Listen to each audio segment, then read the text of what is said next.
সিলেট টেস্টের দ্বিতীয় দিনে আধিপত্য বিস্তার করতে পারেনি বাংলাদেশ। মিরাজ নাহিদের নৈপুণ্যের পরেও জিম্বাবুয়ে ৮২ রানের লিড নেয়। শেষ বিকেলে সাদমানের উইকেট হারিয়ে টাইগারদের বোর্ডে ৫৭ রান।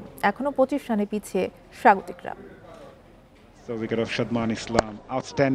৮২ রানে পিছিয়ে থাকার চাপ, শেষ সেশনে ব্যাটিং ধসের শঙ্কা।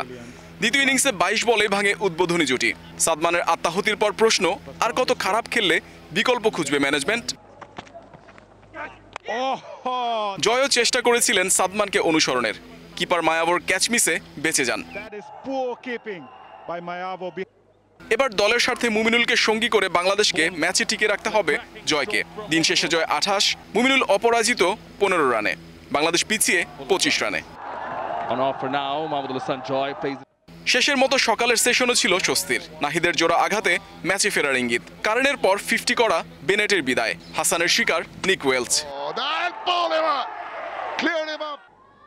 আরভিনকে থামিয়ে আবারও নাহিদের উল্লাস, ভাঙে ৪১ রানের জুটি। মাদভেরে উইলিয়ামসও ভুগিয়েছেন টাইগারদের। ত্রাতার ভূমিকায় খালেদ মাদভেরেকে আউট করেন ২৪ রানে।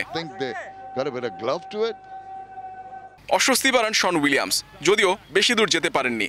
আগ্রাসন দেখাতে গিয়ে মিরাজের স্পিনে আটকেছেন ৫৯।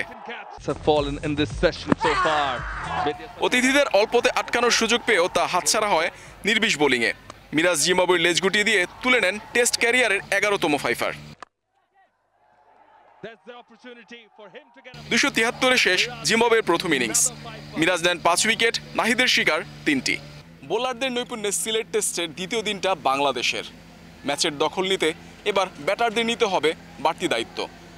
জয় মুমিনুলদের বড় ইনিংস দেখাতে পারে সিলেট টেস্টে জয়ের পথ।